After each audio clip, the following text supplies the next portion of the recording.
வணக்கம் நேயர்களே, மற்றும் ஒரு சமர்க்களம் நிகழ்ச்சியின் வாயிலாக உங்கள் அனைவரையும் சந்தித்திருப்பதிலே மகிழ்ச்சியாக இருக்கிறது. வழமை போலவே பல்வேறுபட்ட விடயங்கள் இருக்கிறது பேசுவதற்கு. குறிப்பாக நாங்கள் தேசிய அரசியல் சார்ந்து பல்வேறுபட்ட விடயங்களை பேசிக் கொண்டிருக்கிறோம். ஆனால் பிராந்திய அரசியல் சார்ந்து மிக முக்கியமாக கவனிக்கப்பட வேண்டிய பல விடயங்கள் இருக்கிறது. இந்த தேர்தலுக்கு பின்னரான காலப்பகுதியில் மக்களினுடைய மனோநிலை எப்படி இருந்தது என்பதை நாங்கள் அதிகளவாக பேசியிருக்கிறோம். குறிப்பாக பாராளுமன்ற தேர்தல் எவ்வாறான ஒரு மாற்றத்தை ஏற்படுத்தி இருந்தது, அதே போல உள்ளூராட்சி சபை தேர்தல்கள் மீண்டும் ஒரு மாற்றத்தை ஏற்படுத்தி இருக்கிறது என்றுதான் சொல்ல வேண்டும். எனவே இந்த மாற்றங்கள் எல்லாம் எதை நோக்கி நகர்கிறது என்பதான ஒரு மிக முக்கியமான ஒரு பார்வையும் பார்க்க வேண்டியதாக இருக்கிறது.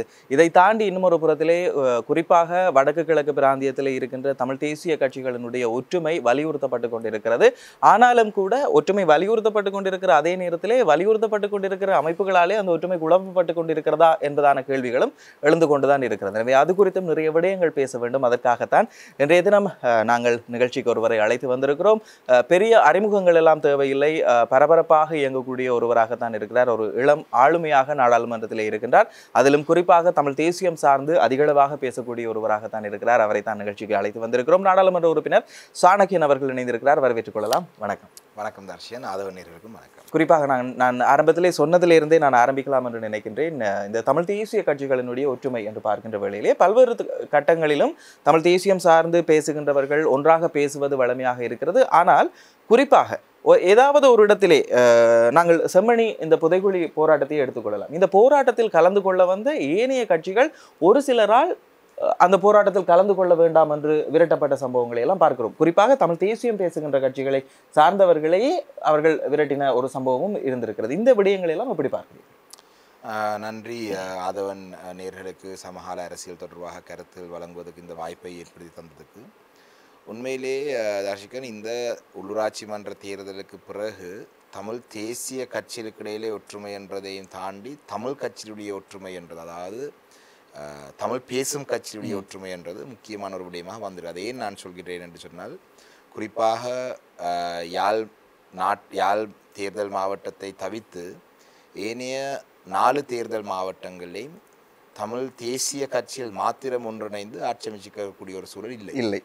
அதாவது அம்பாறை தொடக்கம் வன்னி வரைக்கும் எல்லா மாவட்டங்களிலும் தமிழ் முஸ்லிம் கட்சியில் 2 இணைந்தால் மாத்திரம்தான் சபைகளிலே ஆட்சி அதிகாரத்தை பிடிக்கக்கூடிய ஒரு நிலைமை இருந்தது. ஏனென்றால் முல்லைத்தீவு மாவட்டத்தை எடுத்தாலும் சரி, வவுனியா மாவட்டத்தை எடுத்தாலும் சரி, அம்பாறை, திருவண்ணாமலை மாவட்டங்களும் இந்த 5 தேர்தல் மாவட்டத்திலே 4 தேர்தல் மாவட்டங்களிலே, அந்த பாராளுமன்றத்துக்கான தேர்தல் மாவட்டங்களிலே இந்த முஸ்லீம் தமிழ் 2 கட்சியிலும் இணைந்து மாத்திரம்தான் ஆட்சி அமைக்கக்கூடியதாக இருந்திருக்கு. அப்போ இனி வருங்காலங்களில் இது ஒரு காலத்தின் ஒரு கட்டாய தேவையாக நாங்கள் கருத வேண்டும். அதே நேரத்திலே தமிழ் தேசியம் என்று அழைக்கப்படுற கட்சிகளிலே உண்மையிலேயே அந்த கட்சிகளுடைய இப்போ இலங்கை தமிழரசு கட்சியை தவிர்த்து ஏனைய கூட்டணிகளை பார்த்தால் கூட்டணிகள் சேர முடியாதவர்கள் எல்லாம் இன்று சேர்ந்திருக்கிறார்கள். இலங்கை தமிழரசு கட்சி, நாங்கள் எங்களுடைய அரசியல் குழுவில் எடுத்த தீர்மானம், அனைத்து சபைகளிலுமே இலங்கை தமிழரசு கட்சி சார்ந்த ஒருவரை நாங்கள் தவிசாளராகவும் பிரதி தவிசாளராகவும் நாங்கள் முன்மொழிவோம். அது சில இடங்களிலே சில முஸ்லீம் காங்கிரசுடன் இல்லாட்டி ஏனைய முஸ்லீம் கட்சியுடன் ஏற்கனவே சில தேர்தலுக்கு, அதாவது உள்ளூராட்சி மன்ற தேர்தலுக்கு பிற்பாடு தேர்தலில் இந்த சபைகள் அமைக்கிறதுக்கு முதல் சில இணக்கப்பாடுகள் வந்திருந்தால் அந்த சபைகளிலே நாங்கள் முன்மொழியவில்லை. உதாரணமாக குச்சவெளி சபையிலே நாங்கள் முன்மொழியவில்லை. அதை தவிர்த்து ஏனைய எல்லா சபைகளிலும் இலங்கை தமிழரசு கட்சி ஒருவரை நிறுத்தியது. ஆனால் இன்று சைக்கிள் சங்கு இந்த கூட்டணிகளை சேர்ந்தவர்கள் அதிலே பார்த்தீங்கன்னு சொன்னால், நான் அண்மையிலே ஒரு காணொலி பார்த்தேன். சைக்கிள் கட்சியிலே இருக்கக்கூடிய சில முக்கியஸ்தர்கள் இந்த சங்கிலே இருக்கிறவர்களே பாரிய அளவிலே விமர்சனம் செய்கிறார்கள். அதாவது மஹிந்த ராஜபக்சேவுடன் இருந்தவர்கள் இப்போ என்னை பார்த்து நான் ஸ்ரீலங்கா சுதந்திர கட்சியில் அமைப்பாளராக இருந்தேன்னு சொல்றவர்கள், நான் ஒரு கட்சியில் அமைப்பாளராக மாத்திரம்தான் இருந்தேன். நான் இராணுவத்துடன் சேர்ந்து தமிழ் மக்களை காட்டி கொடுக்கவும் இல்லை, தமிழ் தேசிய கூட்டமைப்புக்குள்ளே என்னை எடுக்கக்கூடாதுன்னு சொல்லி தலைவர் பிரபாகரன் அவர்கள் சொல்லவும் இல்லை. அப்படிப்பட்டவர்களே இன்றைக்கு இந்த சங்கு சைக்கிள் கூட்டணியில் இணைந்திருக்கிறார்கள். டக்ளஸ் தேவானந்தாவுடைய கட்சி எங்களுடைய கட்சிக்கு எந்த இடத்துலையும் நாங்கள் சேர்ந்து ஆட்சி அமைக்கவில்லை. நாங்கள் ஒரு இடத்தை கூட தவிசாளர் பதவியோ துணை தவிசாளர் பதவியோ இபிடிபி கட்சியை சேர்ந்து எவருக்குமே வழங்கவில்லை. அப்படி வந்தால் நாங்கள் முன்மொழிந்திருக்கிறோம், அவர்கள் ஆதரித்திருக்கிறார்கள். ஆனால் சங்கு கூட்டணி சைக்கிள் கூட்டணி அப்படி இல்லை. அதிலே வந்து கடந்த காலத்திலே இராணுவ புலனாய்வோட சேர்ந்துன்னு சொல்லி அவர்களே குற்றச்சாட்டு முன்வைத்தவர்கள் சேர்ந்திருக்காங்க. அப்போ அப்படியான ஒரு சூழலிலே இந்த ஒற்றுமை என்று சொல்றது வந்து என்னை பொறுத்தளவில் இலங்கை தமிழரசு கட்சி இன்றும் பிரதானமான கட்சியாக இருக்கின்றது வடக்கு கிழக்கிலே. அதிலே பாராளுமன்ற தேர்தலிலே நாங்கள் இலங்கையிலே 3வது பிரதானமான கட்சியாக வந்திருக்கிறோம். உள்ளூராட்சி மன்ற தேர்தலிலே வாக்குகளின் அடிப்படையிலே நாங்கள் 3வது இடத்திலே வந்திருக்கிறோம். அதே நேரத்திலே சபைகளை அமைத்துக் கொள்றதிலேயும் வந்து நாங்கள் 3வது, அதாவது ஐக்கிய மக்கள் சக்திக்கு அடுத்ததாக நாங்கள் தான் இருக்கிறோம். அதிலே நாங்கள் 5 தேர்தல் மாவட்டங்களிலே மட்டும் போட்டியிட்டு கிட்டத்தட்ட 34 சபைகள். சரி, 34 விட அதிகம் என்று நான் நினைக்கின்றேன். 34 சபைகளில். ஆனால் இந்த செம்மணி போராட்டத்தை பற்றி நீங்கள் கேட்ட பொழுது, செம்மணி போராட்டத்திலே வந்து வெளியிலே இருந்து குழப்பியவர்கள் இந்த கட்சியும் சார்ந்தவர்கள் அல்ல. அதிலே ஒரு சிலர் வந்து இலங்கை தமிழரசு கட்சியிலே இருந்து இலங்கை தமிழரசு கட்சி யாழ் மாவட்டத்திலே தோற்கடிக்கப்பட வேணும் என்றதுக்காக சுயேட்சை குழு ஒன்றை இறக்கி வடமராட்சியிலே தமிழ் தேசியத்தை பாதுகாக்க சுமந்திரனை தோற்கடிக்க வேண்டும் என்று சொல்லி ஒரு சுயேட்சை குழு இறக்கப்பட்டது. அந்த சுயேட்சை குழுவிலே இருந்த சுயேட்சை குழு தலைவர் உட்பட ஒரு சில குழுவினர் தான் அந்த செம்மணி போராட்டத்திலே குழப்பங்களை ஏற்படுத்தினார். அது வந்து எந்த ஒரு கட்சிக்கும் அதில் பொறுப்பு எடுக்க வேண்டிய அவசியம் இல்லை. ஏனென்றால் ஏற்பாடு குழுவாக இருக்கட்டும், அதிலே சில நான் பெயர் குறிப்பிடவில்லை. எனக்கு சில நேரங்களிலே நான் அவங்களுடைய பற்றி எனக்கு சில விமர்சனங்கள் இருந்தாலும் அவர்களும் என்னை பற்றி விமர்சித்து இருந்தாலும் கூட அவர்களும் கூட நாங்கள் வருகை தரும் பொழுது எந்த ஒரு எதிர்ப்பும் தெரிவிக்கவில்லை, மௌனமாக தான் இருந்தார்கள். மக்கள் அறிந்து கொள்வார்கள் யார் நான் சொல்கிறேன் அவர்கள். ஆனால் இதிலே வெளியிலே இருந்து கிளிநொச்சியை சேர்ந்த ஒரு வட்டிக்கு கொடுக்குற ஒருவருடைய ஒரு கும்பல் தான் அந்த விடயங்களில் ஈடுபட்டார்கள். அதிலே நான் பகிரங்கமாக சொல்கின்றேன், அதிலே செம்மணி போராட்டத்தில் இருந்த பல இளைஞர்கள் உண்மையிலே உணர்வுபூர்வமாக இருந்தார்கள். இந்த கிளிநொச்சி மாவட்ட மக்கள் இதை நினைக்கக்கூடாது, நான் கிளிநொச்சி மாவட்டத்திலே இருக்கிற மக்கள் செய்தார்கள் என்று சொல்லலை. கிளிநொச்சி மாவட்டத்திலே அந்த மக்களால் மதிக்கப்படாத ஒரு தகுதி இல்லாத ஒரு சமூக விரோத செயல்பாட்டில் ஈடுபடுற வட்டிக்கு வழங்குகிற ஒரு பாராளுமன்ற உறுப்பினருடைய ஒரு அடிவரடிகளாக இருந்த ஒரு குழுவினர் தான் மது போதையிலே அவர் இருந்தார்கள். அப்போ இதெல்லாம் ஐநா மனித உரிமை ஆணையாளர் யாழ் மாவட்டத்துக்கு வருகை தரும் பொழுது எங்களுக்குள்ள எந்த கருத்து வேறுபாடு இருந்தாலும் நாங்கள் ஒருமித்த குரலாக நாங்கள் வந்து இந்த செம்மணி போராட்டம் ஒட்டுமொத்த தமிழ் சமூகத்தினுடைய ஒரு கோரிக்கை என்று சொல்லக்கூடிய ஒரு வாய்ப்பு இருந்த ஒரு இடத்திலே உண்மையிலே ராமலிங்கம் சந்திரசேகரன் அவர்கள் கூட அவரத்தை வருகை தந்தவரை வந்து நாங்கள் என்னை பொறுத்தளவிலே அவருக்கு ஒரு போராட்டம் செய்யக்குள்ள நாங்கள் ஜனநாயகமான ஒரு போராட்டம் மனித உரிமைகளை பற்றி பேசுகிற ஒரு இனம் எங்களுக்கு அந்த இடத்துல வந்து ஒரு ஒருவருடைய ஒரு அடிப்படை உரிமை மறுக்கப்பட்டதுன்னு தான் நான் பார்க்கின்றேன். சந்திரசேகரன் அவர்களை பற்றி எனக்கும் பல விமர்சனங்கள் இருக்கின்றது, என்பிபி பாராளுமன்ற உறுப்பினர் பற்றி விமர்சனம் இருக்கின்றது. ஆனால் அது அல்ல இடம். அப்போ அந்த வகையிலே இந்த ஒற்றுமையை பற்றி இனி வருங்காலங்களில் தமிழ் மக்கள் ஒற்றுமைன்னு நீங்கள் சொல்கிறீங்கள, அதிலே ஒரு முக்கியமான விஷயம் சொல்ல வேணும். இந்த கஜேந்திரகுமார் பொன்னம்மனுடைய கட்சி மற்றது சங்கு கட்சி என்றால் அதில் ஒரு கட்சி இல்லை, அதில் 5 இல்லை, அது நான் 14 கட்சியில் இது இருக்கிறாங்க. அந்த புரட்சி இயக்கம், இந்து இயக்கம் என்று இது ஒரு ஏராளமான அணிகள் இருக்கிறார்கள். இவர்கள் எல்லாம் சேர்ந்து நான் மட்டக்களப்பு மாவட்டத்தில் ஒரு மாவட்டத்தில் எடுத்த விருப்பு வாக்களை விட 200 விருப்பு வாக்கள் குறைவாகத்தான் இந்த அவ்வளோ கட்சியிலும் 5 தேர்தல் மாவட்டத்திலையும் போட்டு எடுத்தவர்கள். திரு கஜேந்திரகுமார் பொன்னனுடைய கட்சி யாழ் மாவட்டத்துக்கான கட்சி. அது நாங்கள் வடக்கு கிழக்குக்கான ஒரு கட்சியை நான் ஒரு நாளும் பார்க்கவில்லை, மக்களும் பார்க்க வேண்டிய அவசியம் இல்லை. அந்த வகையிலே இந்த ஒற்றுமை என்ற பெயரிலே இந்த மக்களால் பல சந்தர்ப்பத்திலே அவங்களுடைய கட்சிகளே வந்து வெளியிலே மக்களுடைய செல்வாக்கை இல்லாமல் போன கட்சிகளை வைத்து கொண்டு நாங்கள் மக்கள் தொடர்ந்து ஒற்றுமைக்காக வந்து நாங்கள் எல்லாம் ஒரு அணியாக நின்று வேலை செய்ய வேணும் என்று எதிர்பார்க்கிறது என்னை பொறுத்தளவிலே ஒரு பொருத்தமில்லாத ஒரு விஷயம். இலங்கை தமிழரசு கட்சிக்கு மக்கள் ஒரு ஆணையை வழங்கியிருக்கிறார்கள். மீண்டும் பாராளுமன்ற தேர்தல், உள்ளூராட்சி மன்ற தேர்தல், நிச்சயமாக மாகாண சபை தேர்தல் அடுத்த கட்டம் வழங்குவார்கள். அப்போ அந்த நேரத்திலே மக்கள் ஒரு அணியாக திரண்டு இலங்கை தமிழரசு கட்சியுடன் தொடர்ந்து இருப்பார்களா இருந்தால் காலப்போக்கில் வந்து இந்த உதிரி கட்சியில் எல்லாம் இல்லாமல் போய்விடும். இதிலே மிக முக்கியமான ஒரு விடயமாக நாங்கள் பார்க்கலாம். குறிப்பாக இந்த தமிழரசு கட்சி ஒரு பாரம்பரிய கட்சியாக இருக்கிறது. ஆனாலும் கூட உட்கட்சிக்குள்ளே குறிப்பாக சுமந்திரனுடைய தலைமைத்துவத்துக்கு எதிரான பல்வேறு கோஷங்களை காணக்கூடியதாக இருக்கிறது. ஆனாலும் கூட மக்களினுடைய ஆணை தொடர்ச்சியாக நாங்கள் நாடாளுமன்ற தேர்தலிலும் பார்த்திருந்தோம். அதை தவிர நாங்கள் உள்ளூராட்சி சபை தேர்தலில் நாடாளுமன்ற தேர்தலை விட அதிகமான ஒரு ஆதரவை மக்கள் வழங்கியிருந்ததை நாங்கள் அவதானிக்கக்கூடியதாக இருக்கிறது. கிட்டத்தட்ட 58 சபைகளிலே தமிழரசு கட்சி போட்டியிட்டு இருந்தது. அதிலே ஒரு 12 இடங்களை பொறுத்தவரையிலே தமிழ் மக்கள் குறைவாக வாழுகின்ற பிரதேசம். கிட்டத்தட்ட 46 பிரதேச சபைகளிலே நல்ல ஆசனங்களை கைப்பற்றியிருந்தது, நிறைய ஆசனங்களை கைப்பற்றி இருக்கிறது. அதில் 34 சபைகளிலே ஆட்சி அமைத்திருக்கிறது தமிழரசு கட்சி. இந்த மாதிரியான ஒரு வெற்றி இருக்கின்ற சூழ்நிலையில் இந்த உள்கட்சி விவகாரம் இதை எப்படி பாதிக்க போகுது? இதில் தர்ஷிகன் உண்மையிலே நாங்கள் இந்த தோல்வியடைந்த சபைகள்லேயும் வந்து நீங்கள் பார்த்தீங்களென்றால் நீங்கள் சொன்ன இந்த 40 லட்சம் நீங்கள் சொன்னது போல் 56 வந்து இப்போ ஏறாவூர் நகர சபை எடுத்தார், மற்றவர்களுக்கு உதாரணம் எடுத்தார். ஏறாவூர் நகர சபை எடுத்தால் தமிழ் வட்டாரங்கள் 2 தான். அது ஓட்டமாவடி வட்டாரத்தில் பிரதேச தமிழ் வட்டாரங்கள் 2. ஆனால் அந்த 2 சபைகளிலேயும் இலங்கை தமிழரசு கட்சியினுடைய உறுப்பினர்கள் தான் ஸ்ரீலங்கா முஸ்லீம் காங்கிரஸ் ஆட்சி அமைக்குமா அகில இலங்கை முஸ்லீம் காங்கிரஸ் ஆட்சி அமைக்கான்றது முடிவெடுக்கும். அதுவும் எங்கட கட்டுப்பாட்டுக்குன்னு தான் நான் சொல்லுவேன். அதே நேரத்தில் மட்டக்களப்பிலே வாகரை எடுத்தீங்கன்னு சொன்னாலும் சரி, பட்டிப்பில் எடுத்தாலும் சரி, நாங்கள் என்பிபி அரசாங்கத்தில் நாங்கள் சேர விருப்பப்படவில்லை.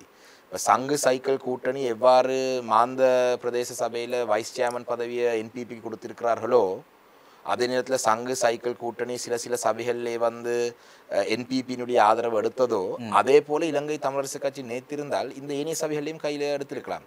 நாங்கள் எடுத்த தீர்மானத்தின் அடிப்படையில் என்பிபியோடு நாங்கள் எந்த கூட்டுக்கும் போறதில்லை என்ற முடிவிலே உறுதியாக இருந்தோம். நாங்கள் இல்லாவிட்டால் வாகர பிரதேச சபையில் எங்களுக்கு 6 ஆசனங்கள், என்பிபியில் இருக்கிற 3, முஸ்லீம் காங்கிரஸ் 2 சேர்ந்ததா இன்றைக்கு தமிழ் மக்கள் விடுதலை புலிகள் கட்சி புள்ளியானுடைய கட்சி அதில் சபையில் ஆட்சி அமைக்க இருக்க முடியாது.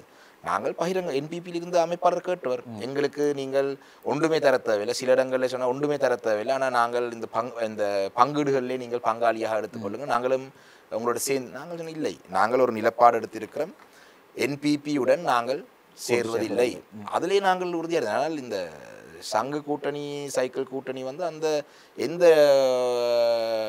ஒப்பந்தங்களையும் சும்மா வாயால் வந்து இபிடிபியுடன் சேரக்கூடாது அது இதெல்லாம் சொன்னார்ல, அதே சந்திரகுமாருடன் சேர்ந்து தானே அவங்க ஆட்சி அமைக்கிறாங்க. சந்திரகுமாரை பற்றி எனக்கு விமர்சனம் வேறு வேறு விமர்சனங்கள் இருந்தாலும் சரி, இபிடிபி என்றால் சந்திரகுமாரும் அதே கேட்டகரி தான். அதை எப்படி அவங்களோட சேர்ந்தால் மட்டும் விமர்சனம் இல்லை என்று சொல்கிறது? அந்த வகையிலே அது ஒரு விஷயம். இரண்டாவது விஷயம், இந்த சுமந்திரன் சம்பந்தமான ஒரு விஷயத்தை சொன்னீங்க. கட்சிக்குள்ளேயும் வந்து சுமந்திரனை விமர்சிக்கிறவர்கள் வந்து ஒரு 2 தான் இருக்கிறாங்க. அப்போ தொடர்ந்தும் அவர்கள் வந்து தமிழரசு கட்சியில் இருக்கிற ஒரு மத்திய செயற்குழு ஒரு தீர்மானம் எடுக்கின்றது, அரசியலுக்கு ஒரு தீர்மானம் எடுக்கின்றது. அந்த தீர்மானத்துக்கு மாறாக ஒருவர் இல்லாட்டி 2 இருக்கிறார்கள்னு சொன்னால் அவர்கள் கட்சி இல்லை. கட்சின்றது அவர்களையும் தாண்டி பலர் இருக்கிறார்கள். உதாரணமாக சொல்ல போனால் நானும் பல சந்தர்ப்பத்தை சொல்லியிருக்கிறேன். கௌரவ ஸ்ரீதரனை பற்றி எனக்கும் பல விமர்சனங்கள் இருக்குது. ஆனால் இலங்கை தமிழரசு கட்சியினுடைய அரசியல் குழு தான் கௌரவ ஸ்ரீதரன் அவர்களை இலங்கை தமிழரசு கட்சியினுடைய பாராளுமன்ற குழு தலைவராக தெரிவு செய்தது. என்னை பிசினஸ் கமிட்டி மெம்பராகவும் வைத்தியர் சத்தியலிங்கம் அவர்களை எங்களுடைய கொரோடாவாகவும் அதே நேரத்திலே ஸ்ரீதரன் அவர்களை பாராளுமன்ற குழு தலைவராக நியமித்தது. எனக்கு அவரை பற்றி அவருடைய பாராளுமன்ற குழு தலைவராக அவருடைய செயல்பாடுகளை பற்றி பல விமர்சனங்கள் இருக்கின்றது. ஆனால் நான் அதை பொது வழியிலே வந்து நான் அதை சொல்லி கொண்டிருக்க போகிறது என்றால் கட்சியினுடைய ஒரு முடிவெடுத்தால் அதான் முடிவு. அப்போ அதிலே தொடர்ச்சியாக கட்சியிலே இருக்கிற முடிவுகளை ஒருவர் ஏற்றுக்கொள்ளவில்லை, தொடர்ச்சியாக கட்சி இருக்கிற முடிவுகளை ஒருவர் விமர்சிக்கிறார், ஒரு தரப்பு விமர்சிக்கிறது என்று சொன்னால் கட்சிக்குள்ளேயும் பிரச்சனை இல்லை, சுமந்திரன்லேயும் பிரச்சனை இல்லை, அவர்களே தான் பிரச்சனை இருக்கின்றது. இதை நாங்கள் வடிவாக விளங்கிக் கொள்ள வேணும். அந்த வகையிலே கட்சிக்குள்ளே கௌரவ சுமந்திரன் அவர்கள் வந்து செயலாளராக வந்த அப்புறம் உங்களுக்கு தெரியும் ஒரு இந்த உள்ளாட்சி மன்ற தேர்தல் எழுச்சி ஒன்று இருக்கு. அதை எவரும் மறக்க இயலாது. பலர் வந்து தர்ஷிகன் உண்மையிலே இதில் இன்னொரு விடயத்தை குறிப்பிட வேணும். இந்த முறை தேர்தலுக்கு பிறகு நான் ஒரு சிலரை குறிப்பிட்டு சொல்கிறேன். அவருடைய எண்ணங்கள் இருந்தது, இந்த தேர்தலோட இலங்கை தமிழரசு கட்சியினுடைய செல்வாக்கு யாழ் மாவட்டத்திலே முழுமையாக சரிந்துவிடும். யாழ் மாவட்டத்திலே முழுமையாக சரிந்து விட்டதுக்கு பிறகு ஒரு சில மாவட்டங்களிலே தாங்கள் அதிகாரத்தை பலமாக வைத்திருந்து இலங்கை தமிழரசு கட்சியை முழுமையாக இல்லாமல் பண்ணி இலங்கை தமிழரசு கட்சி இருக்கிற ஒரு அணியினரும் இந்த பெரிய கூட்டணி தமிழ் மக்கள் பேரவையோ அதில் போய் சேர்றதாக திட்டங்கள் எல்லாம் இருந்தது. ஆனால் அதுக்கு எல்லாத்துக்கும் ஒரு முற்றுப்புள்ளி யாழ் குடாநாட்டுக்குள் இருக்கிற மக்கள், யாழ் நிர்வாக மாவட்டத்துக்குள் இருக்கிற மக்கள் ஒரு ஆணைய தமிழரசு கட்சிக்கு வழங்கினதுக்கு பிறகுதான் மீண்டும் தமிழரசு கட்சி மீது காதலும் பாசமும் இவர்களுக்கு வந்து சுமந்திரன் மீது எதிர்ப்பும் வந்திருக்கு. இல்லாட்டி இருந்தது என்ன, சுமந்திரன் எப்படியோ இந்த கட்சியில் வந்து செயலாளராக வந்துட்டார், யாழ் மாவட்டத்தில் மக்கள் அதை எதிர்க்க போகிறார்கள், யாழ் மாவட்டத்தில் மக்கள் அதை எதிர்த்ததுக்கு பிறகு நாங்கள் தமிழரசு கட்சி என்றது இனி ஒரு பலகீனமான கட்சியாக மாற்றி விட்டுட்டு நாங்கள் இதிலிருந்து பாஞ்சு இன்னொரு இதுக்கு போய் ஒரு கூட்டு தலைமைக்குள்ள போகலாம் என்றெல்லாம் கண்டனம் கட்டி கொண்டிருந்தவர்கள் இருக்கிறார்கள். இந்த கட்சி சார்ந்த அரசியலை தாண்டி நாங்கள் இன்னொரு விடயத்தை பார்க்கின்ற வேளையிலே இந்த அரசாங்கத்தினுடைய செயற்பாடுகள் எப்படி இருக்கிறது? இதிலே அரசாங்கத்துடைய செயல்பாடை பற்றி நீங்கள் பொதுவாக கேட்கும் பொழுது நாங்கள் அதிலே ஒரு 2-3 பிரிவாக தான் பார்க்க வேணும். என்றால் அரசாங்கத்துடைய பொதுவான செயல்பாடு என்று சொன்னால் பொதுவான ஒரு பதில் சொல்ல முடியாது.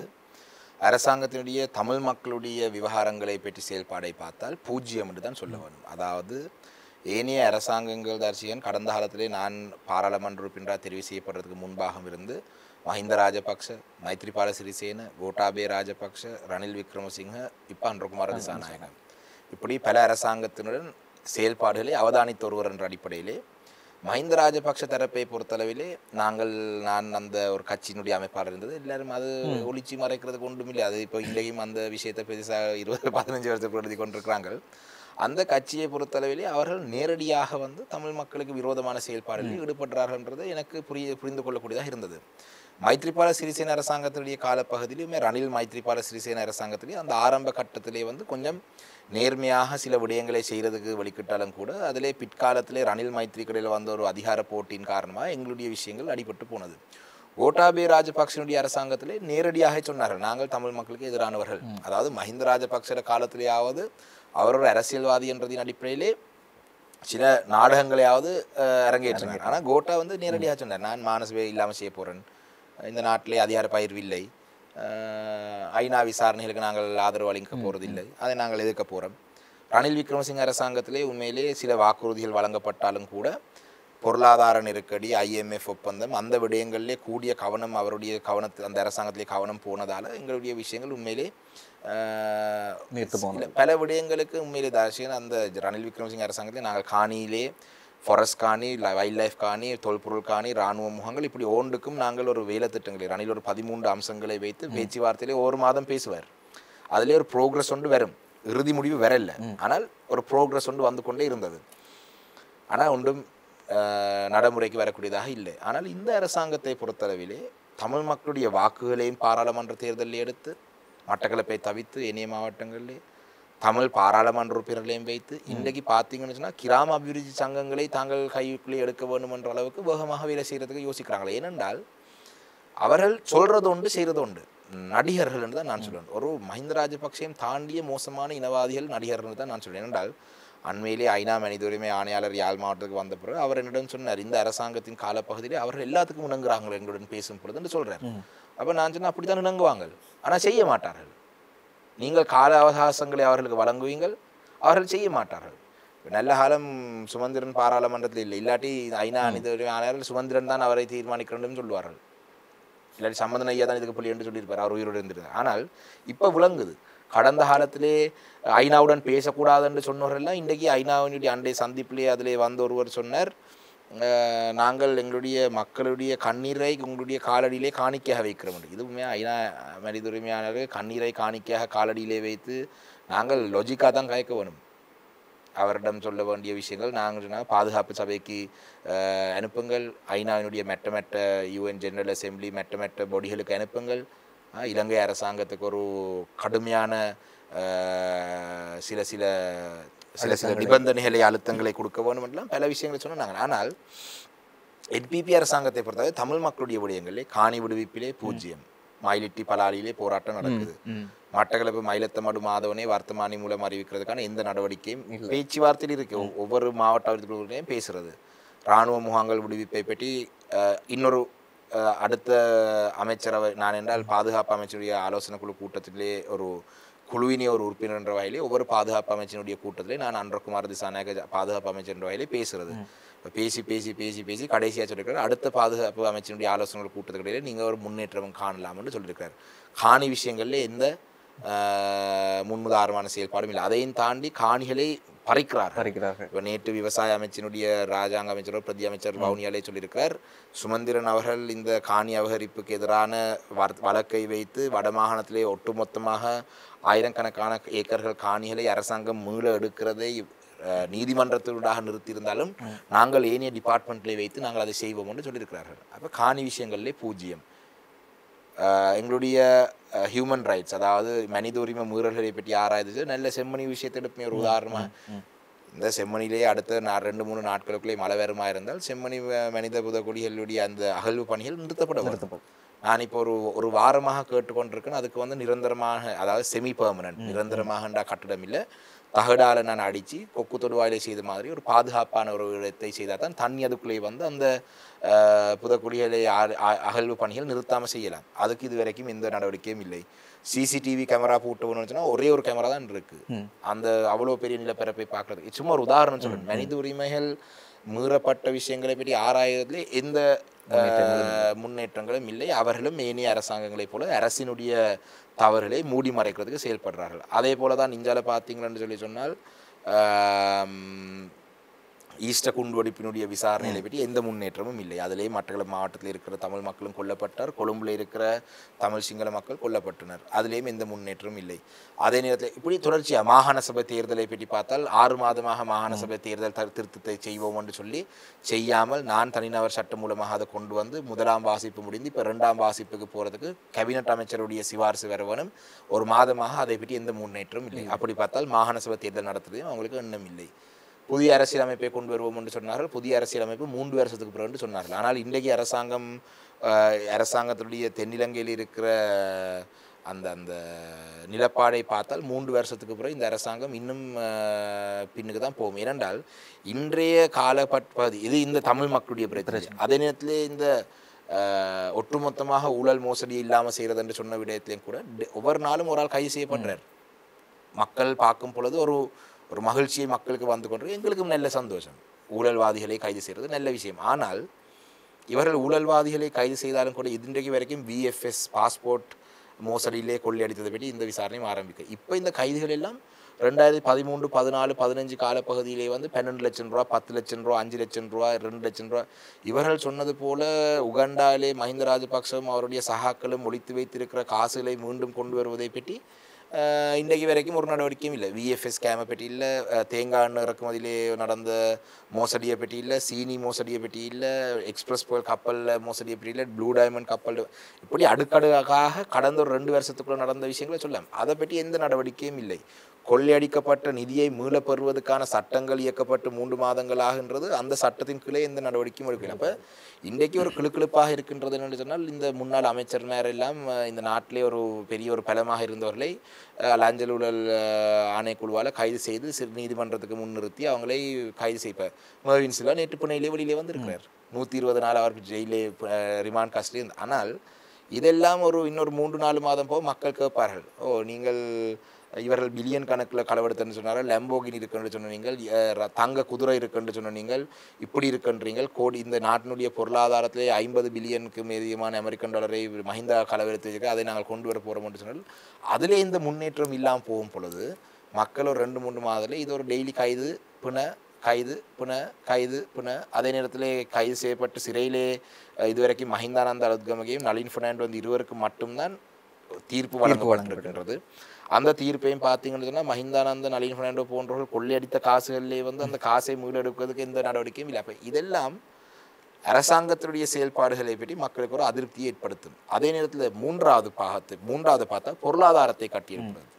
தமிழ் மக்களிட பிரச்சனை, தென்னிலங்கையிலே அவங்க கொடுத்த வாக்குறுதி, அதிலே ஒரு சிலர் இந்த நிறைவேற்ற ஜனாதிபதி முறையை ஒழிப்பது, இதெல்லாம் ஒன்றுமே இல்லை. ஆனால் பொருளாதாரத்தை பொறுத்தவரையிலே இன்றைக்கு நாட்டுக்குள்ளே வந்து ரணில் விக்ரமசிங்க கொண்டு வந்த அந்த திட்டம், அவருடைய மத்திய வங்கியினுடைய ஆளுநர் மஹிந்த சிறிவர்தன இப்போ ஓய்வெடுத்துட்டார், நிதி அமைச்சருடைய செயலாளர், அவருக்கு பதிலாக NPP பாராளுமன்ற உறுப்பினர் ஒருவரை. அரசியல் எவ்வளோ தூரம் அரசியல் போயிருக்கு இந்த நாட்டுடைய நிர்வாகத்துக்கு கொண்டு பார்க்க வேணும். பொருளாதாரத்தை கட்டியிருக்கிற விடயங்கள்லையும் கூட இன்றைக்கு வரைக்கும் சுற்றுலா பயணிகளிலிருந்து வரும் அந்நிய செலவாணி, வெளிநாட்டிலே வேலை செய்யறவுடைய வரும் அந்நிய செலவாணி, இரண்டையும் வைத்து கொண்டு ஒரு நாட்டை வந்து எடுத்துட்டு போகிறாங்க. ஆனால் 2028ஆம் ஆண்டு வரும் பொழுது சர்வதேச நாணய நிதியினுடைய ஒப்பந்தத்தின் அடிப்படையிலே அந்த கட்டப்பட வேண்டிய அந்த கடன் கட்ட வரும் பொழுது நாட்டு மீண்டும் மங்களோத் நிலைக்கு போகக்கூடிய ஒரு சூழல் வரும். ஆனால் அதை தவித்து கொள்றதுக்காக இப்போ இருந்தே செய்ய வேண்டிய சில முதல்களை கொண்டு வர வேண்டிய சில தேவைகளை, அடிப்படை தேவைகளை வந்து நடைமுறைக்கு கொண்டு வருவதிலே இவர்கள் சரியாக செய்யவில்லை. அந்த வகையிலே அரசாங்கத்துடைய ஒட்டுமொத்த செயல்பாடும் ஒரு பூஜ்ஜியம் என்று தான் சொல்லலாம். ஆனால் மக்களை பொறுத்தளவிலே இன்றைக்கு இதை பார்த்துனா சரி, நீங்கள் காய்க்க தேவையில்லை, அது அன்றகுமார் திசாநாயக்க நாட்டை பார்ப்பார், அன்றகுமார் திசாநாயக்க கைது செய்கிறார், நீங்கள் உங்களோட வேலையை பாருங்க, சரி நாங்கள் எங்களோட வேலையை பார்க்குறோம்.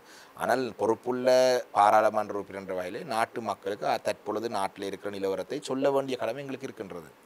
ஆனால் நாங்கள் இந்த ஒரு சந்தர்ப்பத்திலையும் வந்து அமைச்சு பதவி வைத்திருக்கவும் இல்லை, அரசாங்கத்துடன் சேர்ந்து அரசாங்கத்தை நடத்தவும் இல்லை.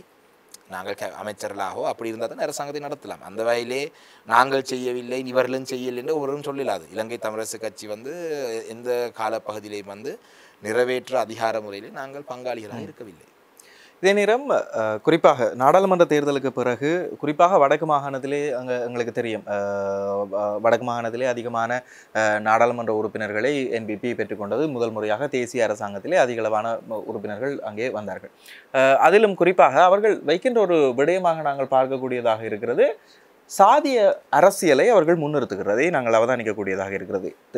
அதாவது தேசிய மக்கள் சக்தியினுடைய நாடாளுமன்ற உறுப்பினர்கள், குறிப்பாக யாழ் மாவட்டத்தைச் சேர்ந்த நாடாளுமன்ற உறுப்பினர் ஒருவரே எங்களுடைய நிகழ்ச்சிக்கு வந்து கூட அவர் அடிக்கடி பேசுகின்ற ஒரு வார்த்தையாக இந்த சாதிய ரீதியான அரசியலையும் அவர் சொல்லியிருந்தார். சாதிய ரீதியில் பின்தள்ளப்பட்டிருக்கிறோம். உண்மையிலே அப்படியான ஒரு விஷயம் இருக்கின்றது. நான் யாழ் மாவட்டத்துக்குரிய பாராளுமன்ற உறுப்பினர் இல்லை, மட்டக்களப்பு மாவட்டத்துக்கு இல்லை. அதாவது பொதுவாக தமிழரசு கட்சி மீதே ஒரு குற்றச்சாட்டு முன்வைக்கப்பட்டது. அது ஒரு அபாண்டமான ஒரு பொய். நான் நினைக்கின்றேன் அப்படியான விடயங்களை தமிழரசு கட்சி ஒரு காலமே, எங்களுடைய தந்தை செல்வா அவர்களுடைய வழியிலே வந்த இந்த கட்சி வந்து அவ்வாறான விடயங்களுக்கு ஒரு பொழுதும் இடமளிக்க போகிறதும் இல்லை. அப்படியான எந்த ஒரு அதாவது சாதியை அடிப்படையாக வைத்து ஒருவரையும் நாங்கள் புறம் தள்ளுவதும் இல்லை, முன்னிலைப்படுத்துவதும் இல்லை. எல்லாரும் தமிழரசு கட்சியை பொறுத்தவரை தமிழ் மக்கள் அனைவரும் சமனாக ஒரு மக்களாக பார்க்கக்கூடிய ஒரு கட்சி தான் எங்களுடைய கட்சி. ஐநா மனித உரிமைகள் ஆணையாளர்களுடைய விஜயம் இடம்பெற்றிருந்தது. நீங்களும் பேசியிருந்தீர்கள். எப்படியான விடயங்கள் பேசப்பட்டது? அடுத்து வருகின்ற ஐநா அமர்விலே இலங்கை எப்படியான அழுத்தங்கள் கொடுக்கப்பட போகிறது, அல்லது கடந்த காலங்களைப் போலவே இம்முறையும் இந்த கால அவகாசம் அல்லது வேறு விதமான விடயங்களால் திருப்பப்பட்டு செல்லப்பட போகிறதா? இல்லை, இந்த கால அவகாசம் என்று சொல்றதே பொய். நான் உங்களுக்கு முதல் சொன்னேன் என்று சொன்னால், இந்த கால அவகாசம் ஐநா ஊடாக இலங்கை அரசுக்கு கொடுக்குது என்று சொல்லி அந்த கூட்டத்தில் கலந்து கொண்ட சிலர் தான் கடந்த காலத்தில் சொன்னார்கள். இந்த ஐநா மனித உரிமை ஆணையாளரே ஒரு தேவையில்லாத ஒரு ஆள், இது தேவையில்லாத ஒரு ஆணி, இந்த ஆணியை பிடுங்கி விட ஒன்றில் சொன்னவர்கள் தான் இப்போ ஐநா மனித உரிமை ஆணையாளரை சந்தித்து வந்து காலடியிலே எங்களுடைய கண்ணீரை நாங்கள் என்ன சமர்ப்பணம் செய்யணும், காணிக்கையாக கொடுக்கணும்னு சொல்கிறார்கள். இந்த கால அவகாசம்ன்றதே பொய். அப்படி எதுவும் இல்லை. கால அவகாசம் என்று சொன்னால் அது ஐநா எடுக்கிற முடிவு, நாங்கள் கொடுக்குற முடிவு இல்லை. கால அவகாசம்ன்றது அது ஒரு பிள்ளையான ஒரு வார்த்தை பெரியவங்கள். என்னென்றால் உண்மையிலேயே ஐநா மனித உரிமை ஆணையாளருடன் அந்த சந்திப்பில் வந்து சத்தம் ஹவுஸ் ரூல்ஸ்ன்றதின் அடிப்படையில் தான் நடந்தது. அதாவது அந்த கூட்டத்துக்குள்ளே பேசுகிற விடயங்கள் வெளியிலே சொல்லக்கூடாது. ஆனால் நாங்கள் அரசியல்வாதி என்ற வகையிலே மக்களோட நலன் சார்ந்த விடயங்கள் இல்லாட்டி மக்கள் அறிந்து கொண்டதாக சில விடயங்களை சொல்லலாம். அதிலே முக்கியமாக நான் ஒரு கேள்வி ஒன்றை முன்வைத்திருந்தேன் என்று சொன்னால், வந்த பொழுது இலங்கை அரசாங்கம், அதாவது நாட்டிலே யுக்ரைன் ரஷ்யா பிரச்சனை, Iran Israel, Iran America, India Pakistan, Sudan, இப்படி பல புதிய உலகத்திலே புதிய குழப்பங்கள் ஏற்பட்டிருக்கின்றது. அப்போ அவ்வாறான ஒரு சூழலிலே ஒரு வேளை இலங்கை விவகாரம் ஐநாவினுடைய மேல் பார்வையிலிருந்து வெளியிலே போய்விடும் என்ற சந்தேகம் எனக்கு இருக்கின்றது. ஏனென்றால் இது ஒவ்வொரு 3 வருடங்களுக்கு ஒரு தரம் வந்து ஐநா மனித உரிமை பேரையிலே இல்லாட்டி அந்த குழுவிலே வந்து ஒரு பிரேரணை ஒன்று முன்வைத்து இலங்கை மீதாக தொடர்ந்தும் மேல் பார்வை செய்ய வேண்டும் என்று தீர்மானம் எடுக்கிறது மாத்திரம்தான்.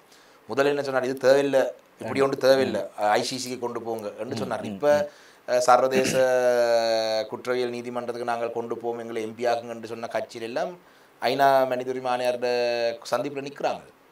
அப்போ இந்த விடயம் சம்பந்தமாக இந்த 9ஆம் மாதம் வரும் கூட்டுத்தொடரிலே வந்து இலங்கைக்கு எதிரான ஒரு இல்லாட்டி இலங்கை தொடர்பான ஒரு பிரேரணை முன்வைக்கப்படுமான்றது ஒரு சந்தேகத்துடன் நான் கேட்டிருந்தேன். அந்த நேரத்தில் ஐநா மனித உரிமை ஆணையர் சொன்னார், நான் அவ்வாறான ஒரு சந்தேகம் இலங்கையிலே இருக்கிற தமிழ் மக்களுக்கு வரக்கூடாது, இலங்கை சம்பந்தமான இந்த விடயங்கள் இந்த கூட்டத்திலே வந்து இல்லாமல் போகக்கூடாதுன்றதுக்காகத்தான் இந்த விஜயத்தை மேற்கொள்ளலான்னு சொல்லியிருந்தார். அப்போ அதிலே சில இருந்த இனியவர்களுக்கு சிலருக்கு தெரியாமலும் இருக்கலாம் என்றால் 8 மணிக்கு பிறகு வந்து மொழிபெயர்ப்பு இல்லாமல் போய்விட்டது. அப்போ அதிலே அந்த 1 மணி நேரத்துக்கு அதிகமாக நானும் ஐநா மனித உரிமை ஆணையர் தான் பேசி கொண்டோம் என்று சொன்னால் மொழிபெயர்ப்புக்குரிய வந்தாக்கள் அது ஏதோ ஒரு காரணத்துக்காக நிறுத்தி விட்டப்பட்டது. அப்போ அந்த நேரத்தில் அவர் இதை பதிலாக சொல்லியிருந்தார், நான் வந்ததுடைய நோக்கமே இலங்கை விவகாரம் இருக்கணும், இது ஒன்று. 2வது விஷயம் என்று சொன்னால், நாங்கள் கடுமையான ஒரு அழுத்தத்தை கொடுத்து நாங்கள் குறிப்பாக என்றால் இது பாதுகாப்பு சபைக்கு நீங்கள் இது ஒரு பிரேரணையாக முன்வைங்கள். அது பாதுகாப்பு சபையில் என்ன நடக்குதுன்றது நாங்கள் பார்ப்போம். அது அந்த ஒரு விடயத்தை நாங்கள் முன்வைத்தாங்க. அதே நேரத்திலே அவர்கள் வந்து வேறு விடயங்களை பற்றி ஆராய்ந்த பொழுது நேரடியாக நான் சொன்ன விடயம் என்றால், விடுதலை போராட்டம் மௌனிக்கப்பட்ட இந்த போர்க்குற்றங்கள் நடந்து 16 ஆண்டுகள் கழித்து நாங்கள் புதிய பொறிமுறைகளை பற்றி கதைக்க போனால் பாதிக்கப்பட்ட சமூகமாகிய நாங்கள் எங்களுடைய தரப்பு வந்து அதை ஏற்றுக்கொள்ளாது. நீதிமன்ற பொறிமுறை ஒன்று இல்லாத எந்த ஒரு நல்லிணக்க முயற்சியும் வந்து இந்த நாட்டிலே தமிழ் மக்களுடைய ஆதரவு கிடையாது, தமிழ் பேசும் மக்களுடைய ஆதரவு கிடையாது. என்றால் நீதிமன்ற ஒரு முறை ஏதோ ஒரு வகையாக சர்வதேச மேல்பார்வையுடன் குற்றவாளிகள் தண்டிக்கப்பட வேண்டிய ஒரு நீதிமன்ற பொது பொறிமுறை கட்டாயம் அவசியம். அதே நேரத்திலே உங்களுக்கு தெரியும் இந்த நிலைகால நீதி என்ன டிரான்சிஷனல் ஜஸ்டிஸ் நிலைபெறு நீதி, அந்த டிரான்சிஷனல் ஜஸ்டிஸ் மெக்கானிசத்தில் இறுதியான 4 அம்சங்கள் இருக்குது. உண்மை, நீதிமன்ற பொறிமுறை, நஷ்டஈடு வழங்குவது, அதே நேரத்தில் மீள இவ்வாறான ஒரு குழப்பம் நாட்டுக்குள்ளே வராமல் இருக்க கேரண்டி ஆஃப் நான் ரிகரன்ஸ். அந்த விடயத்தை பொறுத்தவரை இந்த மாகாண சபை என்றது உடனடியாக வந்து மாகாண சபை முழுமையான தீர்வாக ஏற்றுக்கொள்ளாவிட்டாலும் உடனடியாக இந்த மாகாண சபை நடத்த வேண்டும். அதுக்கான ஒரு அறிக்கையை கடந்த ஐநா மனித உரிமை ஆணையாளருடைய அறிக்கையில் இருந்தது, மாகாண சபை 13 நடைமுறைப்படுத்த. அதே போல இந்த அறிக்கையிலே மாகாண சபை இந்த தனிநபர் சட்டமூலம் ஒன்றை நான் கொண்டு வந்திருக்கேன், அதை நடைமுறைக்கு கொண்டு வருமாறு அரசாங்கத்தோட அழுத்தம் கொடுக்க சொல்லி ஒன்றும். 2வது விஷயம் வந்து ஒரு புதிய அரசியல் அமைப்பினூடாக ஒரு சமஷ்டி கட்டமைப்புடன் ஒரு அரசியல் தீர்வை நீங்கள் வலியுறுத்த வேண்டும் என்றதையும் உங்களோட அறிக்கையிலே வர வேண்டும் என்றதையும் நான் சொல்லியிருக்கேன். இந்த அரசியலமைப்பு என்கின்ற ஒரு விடயம் வருகின்ற பொழுது உண்மையிலேயே தமிழரசு கட்சியினுடைய இலங்கையை பொறுத்தவரையிலே மிகச்சிறந்த ஒரு ஆளுமை என்று பார்க்க, ஒரு சட்ட ஆளுமை என்று பார்க்கலாம் நாங்கள் உங்களுடைய கட்சியினுடைய பொதுச் செயலாளர் சுமந்திரன் அவர்களே. அப்படி பார்க்கின்ற வேளையில் வந்து அவர்களுடைய பாராளுமன்ற இல்லாமை எப்படி அது தாக்கம் செலுத்த போகிறது? அது இதுவரைக்கும் பாராளுமன்றத்திலே புதிய அரசியலமைப்பு பற்றி பேச்சுவார்த்தை இல்லை, ஜனாதிபதி செயலகத்திலையும் பேச்சுவார்த்தை இல்லை. அப்போ இப்பொழுதுக்கு அந்த ஒரு குறைபாடு அரசியலமைப்பு விடயங்களை பற்றி இன்னும் தொடங்கவே இல்லை. அந்த வகையில் இன்னும் இதுவரைக்கும் அந்த குறைபாடு ஒன்று நேரடியாக வரவில்லை. ஆனால் பொதுவாக கௌரவ சுமந்திரன் அவர்கள் பாராளுமன்றத்தில் இல்லாதபடினாலும் பல குறைபாடுகள் இருக்கின்றது. என்றால் குறிப்பாக யாழ் மாவட்டத்தை பொறுத்தளவிலே, யாழ் குடாநாட்டை பொறுத்தளவிலே நான் மயிலிட்டிக்கு நான் போன இடத்துலேயே சொல்லியிருந்தார், எங்களுக்கு 5 எம்பிமார் இருக்கிறாங்க, இதுவரைக்கும் மயிலிட்டி பலாலி இந்த காணி விடுவிப்பை பற்றி எவரும், நான் தான் முதலாவதாக வந்த பாராளுமன்ற உறுப்பினர்னு சொன்னார். அதுக்கு பிறகு மற்றவர்கள் வந்திருக்கலாம். பாராளுமன்றத்திலே கூட இதுவரைக்கும் எங்களுடைய பிரதிநிதி பேசவில்லைன்னு சொன்னார்கள். உண்மையிலே ஆக குறைந்தபட்சம் எதிர்கட்சியிலே பாராளுமன்ற உறுப்பினர் இருக்கும் பொழுது ஆக குறைந்தபட்சம் இந்த மக்களுடைய பிரச்சனைகளையாவது முன்வைக்க வைக்கக்கூடிய ஒருவர் வேண்டும்.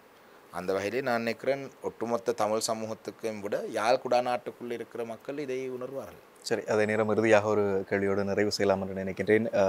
இப்போ கடந்த காலங்களிலும் கூட திரு சம்பந்தனையா தலைவராக இருக்கின்ற காலங்களிலும் கூட சுமந்திரன் அவர்கள் நீங்களும் சரி இருவருமே அதிகளவாக சொல்லுகின்றது இளைஞர்களுக்கான பிரதிநிதித்துவம் அதிகப்படுத்த வேண்டும். இதன் காரணமாகவே நீங்கள் முதல் சொன்னது போலவே தமிழரசு கட்சியிலிருந்து யாழ் குடாநாட்டில் இருந்த பழைய நாடாளுமன்ற உறுப்பினர்கள் விலத்தி போய் அவர்கள் சுயேட்சையாக நின்றவர்கள் அல்லது ஒரு கட்சியாக இணைந்தவர்கள் எல்லாம் இருக்கிறார்கள். இனி வரும் காலங்களில் மாகாண சபை தேர்தல் நடைபெறுகின்ற அந்த காலங்களில் உங்களுடைய கைகளிலே கட்சி இருக்கிறது. இப்பொழுது தமிழரசு கட்சியினுடைய ஆதரவாளர்கள் சொல்வது தமிழரசு கட்சியினுடைய 2 தூண்களாக உங்களையும் சுமந்திரன் அவர்களையும் பார்க்கிறார்கள். எனவே இப்படியாக இருக்கின்ற பொழுது இளைஞர்களுடைய வகைவாகம் எவ்வளவு தூரத்துக்கு ஆதிக்கம் செலுத்த போகிறது? தமிழரசு கட்சியினுடைய கையிலேயும் இல்லை. நான் அப்படி தமிழரசு கட்சியினுடைய அனைத்து நான் இலங்கை தமிழரசு கட்சியிலே மட்டக்களப்பு மாவட்டத்தில் தலைவர். மட்டக்களப்பு மாவட்டத்தை பொறுத்தவரை எனக்கு அதிலே சில அதிகாரங்கள் இருக்கின்றன. நான் மட்டக்களப்பு மாவட்டங்கள தலைவர். என்னுடைய மாவட்டத்திலே நீங்கள் பார்த்தீங்கன்னு சொன்னால் எங்களுடைய மாவட்டத்திலே தெரிவு செய்யப்பட்ட உள்ளூராட்சி மன்ற உறுப்பினர்களும் சரி, தெரிவு செய்யப்பட்ட தவிசாளர்கள் பிரதி தவிசாளரும் சரி, எனக்கு ஒரே ஒரு கவலை என்றால் ஒரு பெண் ஒருவரை தவிசாளராக பிரதி தவிசாளராக கொண்டு வர முடியாமல் போய்விட்டது. ஆனால் நீங்கள் பார்த்தீங்கன்னு சொன்னால் 35 வயதுக்கும் 40 வயதுக்கும் இன்னும் 30 வயதுக்கும் 40 வயதுக்கும் உட்பட்டவர்கள் தான் எங்களுடைய 14 உள்ளூராட்சி மன்றங்களுடைய தவிசாளர்கள் துணை தவிசாளர்கள் இருக்கிறார்கள். அதிலே 14 பேரிலே ஒரு 2 பேர் 60 வயதுக்கு மேற்பட்டவர்கள், ஏனைய 12 பேரும் 50 வயது குறைந்தவர்கள். அதிலேயும் அதிகளவானவர்கள் வந்து 30 வயதுக்கும் 40 வயதுக்கும் உட்பட்டவர்கள் தான் தவிசாளராக தெரிவு செய்யப்பட்டிருக்கிறார்கள். போரதீவு பெட்டினுடைய தவிசாளர் வந்து 33 வயசு, மண்முனை தென்னிலை பெட்டினுடைய தவிசாளருக்கு 37 இல்லாட்டி 38 வயசு, வாகரையிலே பிரதி தவிசாளராக தெரிவு செய்யப்பட்டவர்கள் நான் நினைக்கிறேன் 26 வயசு, கோர்லைப்பட்டு வாலச்சின பிரதேச சபையிலே தவிசாளராக தெரிவு செய்யப்பட்டவர் 33 வயசு தவிசாளருக்கு.